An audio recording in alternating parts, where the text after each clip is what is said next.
Hey guys, so today we're going to talk about the philosophy of support. And what that means is the big thing I want people to take away from this is that support is not healing. Support is support. And that means you can do damage, you can do healing, you can do utility, you can do whatever. And today we're going to be talking about Ana, who's my support main, and the support I'm definitely the best at. But we're talking about Ana today, but these things I'm going to talk about apply to all supports. So Lucio, Zen, everyone. And we'll just get right on with it with the perks. So for the perks, the minor perks here, you can choose either. I prefer Speed Serum pretty much every time because get that 40% movement speed applies to both Ana and the nano target, so you can use it for yourself to get out or move to a different place or something, but also makes it so whoever you nano can just kill things much easier. So we pretty much always go with that one, but the sleep one has its uses and that one's fine as well. For this one, both of these are very good. I prefer Headhunter every single time because I can hit headshots, and headshots are crazy with Ana. The Biotic Bounce is pretty solid too, it's just another nade. If you're not confident that you can hit headshots, then go with that one.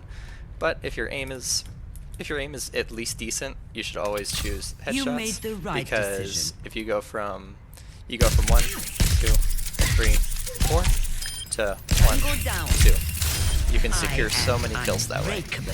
And the reason that's important is because support is very much about helping your team, but not in the way of healing necessarily.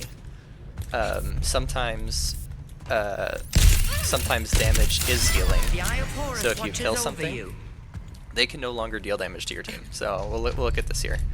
So I can heal these friendly bots all day because my healing outmatches their damage.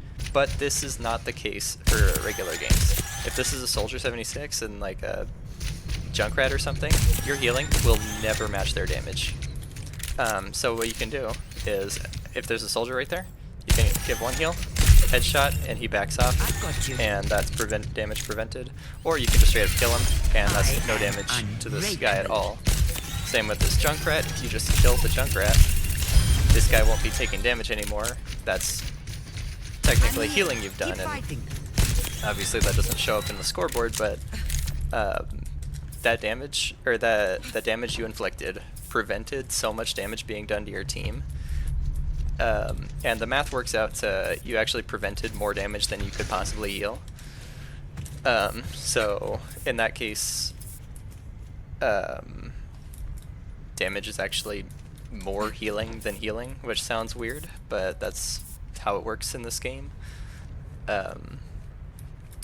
And yeah, we like to see our supports do a lot of damage. And I know we're talking about Ana, but like supports like Zen have very low healing, or at least on paper low healing, but extremely high damage. And that's no coincidence. This is a design purpose. Like it's done that way by design, because supports are not supposed to be heal bots. One of the exceptions to that rule is Lifeweaver, especially on release Lifeweaver, because your job as Lifeweaver on release is just to pocket the tank and heal him like that and heal whoever. But after a few patch changes, you can actually do some pretty decent damage even in game. So even Lifeweaver, the heal bot hero, should be doing damage. Just whenever you can. But all of these supports here are built with doing DPS in mind. Especially Ana. Well, not really Mercy, but that's what damage boost is for, so learn how to use your damage boost if you are a Mercy player. But back to Ana. So we're going to watch a game I just played, and we're going to go over what I did well and what I didn't do well. And we're not going to watch the whole game, we're just going to watch little pieces of it, but I'm going to show you the support philosophy of why I chose to do what I did. It'll also go over some positioning things. So we're going to watch that game now. If you guys don't know how to do this, it's in career profile, history, game reports, Pariso. You can see I lost this one, which is unfortunate, but it happens. So if we look at the team stats here, we actually had a lever, which is partially why we lost. We also kind of got steamrolled in the second half, which we'll see. But if you look at my damage and my healing, I have high healing and high damage. I did that on purpose. High damage makes openings. High healing does not make openings, so that's why damage is more important than healing in a lot of cases as a support player. But here's my stats. I got all these if you want to look at them. This is a total lie. I don't know why the Anubis assist number is bugged. But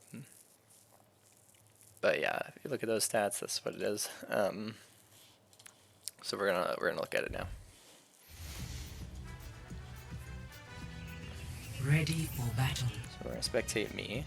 Our Zen also did pretty well, so we might be able to look at him for a little bit too. But if we look at the first fight. Ready.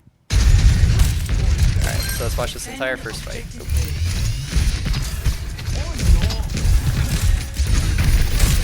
So I go for damage here and not healing because I can't see the Doomfist.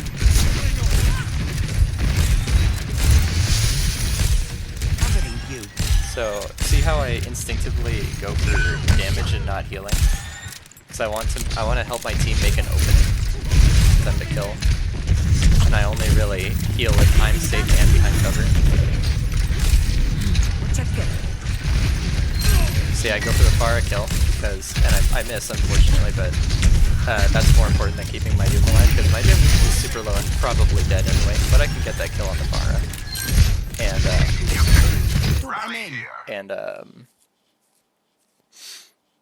On attack specifically, that's pretty useful because their spawn is longer than our spawn. So even if our Doomfist dies, he'll be back in 10 seconds. But if their Pharah dies, she'll be back in 20 seconds. So if I killed the Pharah there, I would have gained my team 10 seconds of time.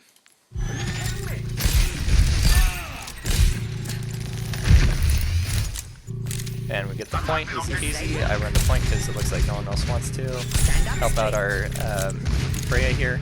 Notice how I always keep my eye on her. Because I know she's going to take damage. A lot of supports I see at low ranks will just kind of tunnel on here and forget about their Freya over there. You always help out your teammates. Like, try to never let them take 1v1s. Always try to make it a 2v1 or something. Just help them out. So I'm always keeping an eye on her in case she takes more damage. Walk up to the Doomfist. Good damage. I'm not going to turn around. So here, I'm not going to freak out at this Doomfist jumping over me because I know there's cover up here.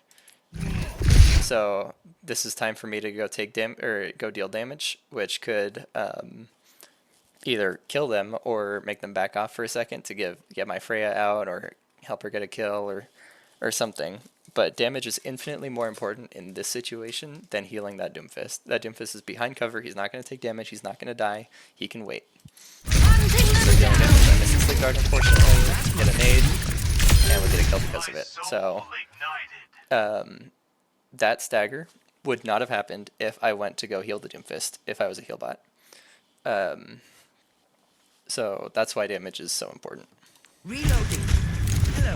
So I see him healing the Doomfist, it's fine. Unfortunately, I leave my... Oh, no, I don't actually. Oh, yeah, I left my Freya to die, but we got the kill, so and she'll just come back, so it's no big deal.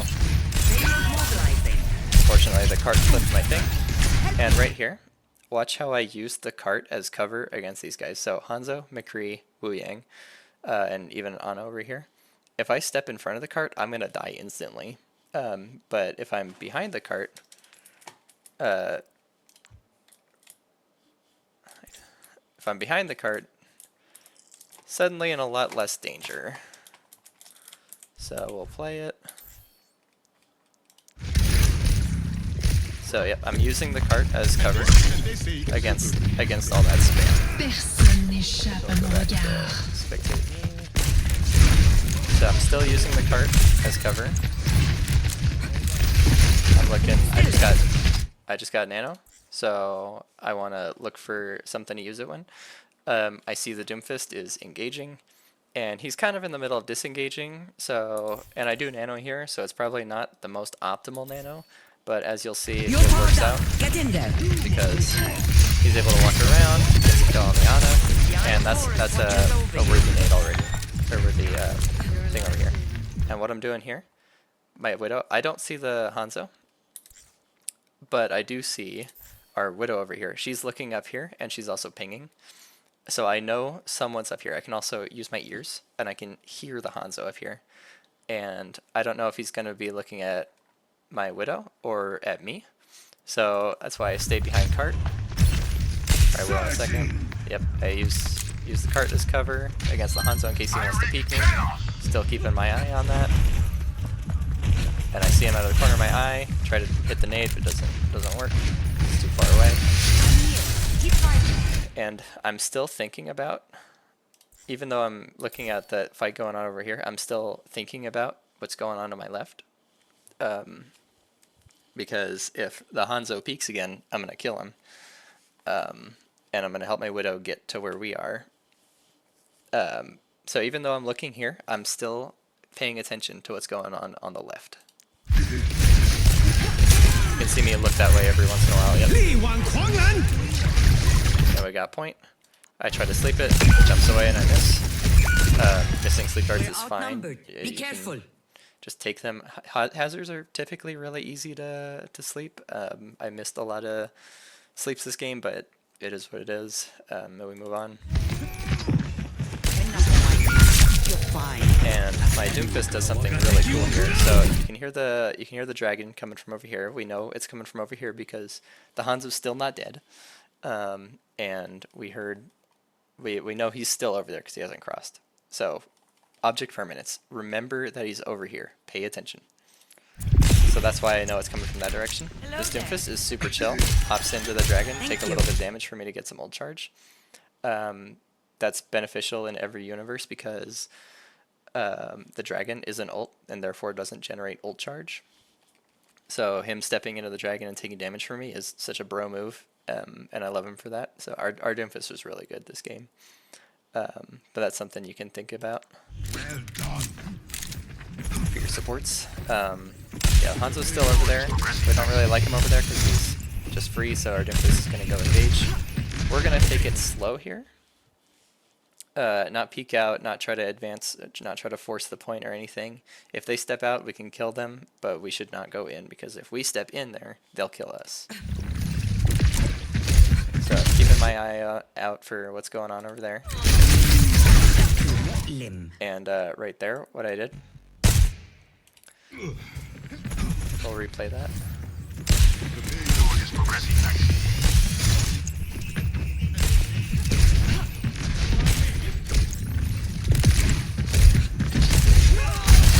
So I am absolutely not gonna nade my Freya there. Like if she got in the splash, that would be great. But the priority is to nade the enemy tank. That'll cause him to back off, or we can kill him.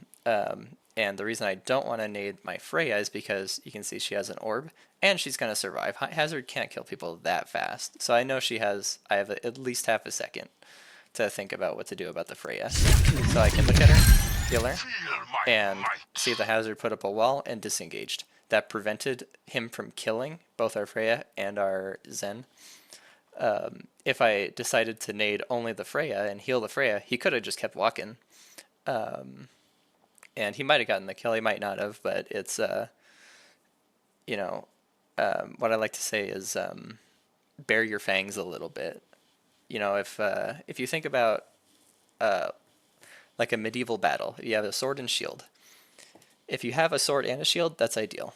But if you can only choose one, sword or a shield, in Overwatch, you always choose the sword. Because if the sword represents high damage and kills, and the shield represents high healing and defense, if you think about it, you're never gonna kill anything with a shield, but you will kill things with a sword. So I'd much rather bear my fangs than try to shield. So show off your sword a little bit. Like, supports are the most dangerous role in the game, right behind tanks. So we gotta act like it a little bit. Like, supports should be doing damage.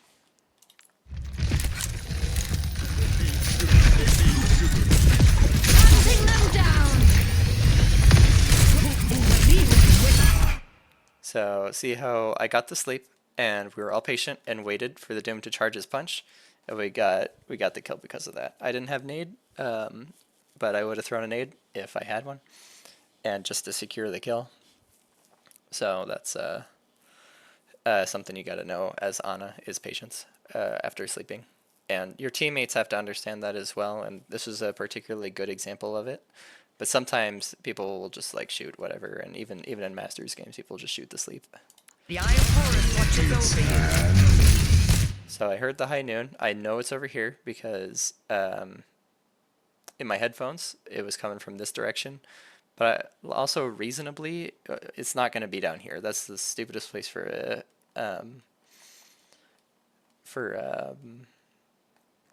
McCree to be. So I know it's over here, so I know I'm generally safe if I stick around this wall, but to be extra safe I kind of go on this wall, just in case he somehow just like launches forward or I'm somehow wrong about his positioning. Still, just think about where people are.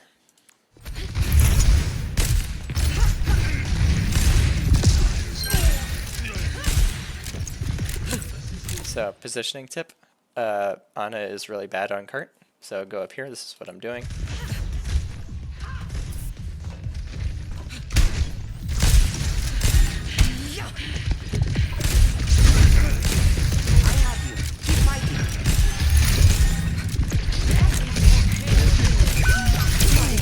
So I don't bother to heal my Freya there because I know she's screwed. She's already at 1 health and no amount of my healing can't do that. So I'd rather land a shot on this hazard. And we get the kill because of it. So it's a trade. I will always take the trade of my DPS to their tank. That's just a better trade. So that's great. I am unbreakable. And here, I try to deal damage instead of heal the Doomfist because I want to help him kill things. I'll do it in a second. So I'm aiming for the Wu Yang. And if I hit the Doomfist, okay, but that's not what I'm aiming for. I'm aiming to help him kill. Surging! Unfortunately, I miss, but that'll happen. If I hit every shot, maybe we would have gotten the kill, but he ulted, so we're probably going to be fine.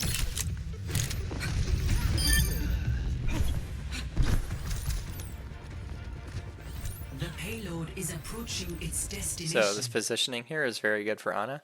It is extremely difficult for them to reach me, especially as Hazard, because Hazard can walk up, but he has to go through my Zen, through my Freya, through my Widow, through my Doomfist. So this is a very good spot for me, and I can still see everyone. I can still see my Freya, I can still see my Zen on cart, I can still see my Doomfist over here. I can't see my Widow, but who cares? And I can see them when they come to cart. No one can hide from my sight. Tranquility. This will cut the pain.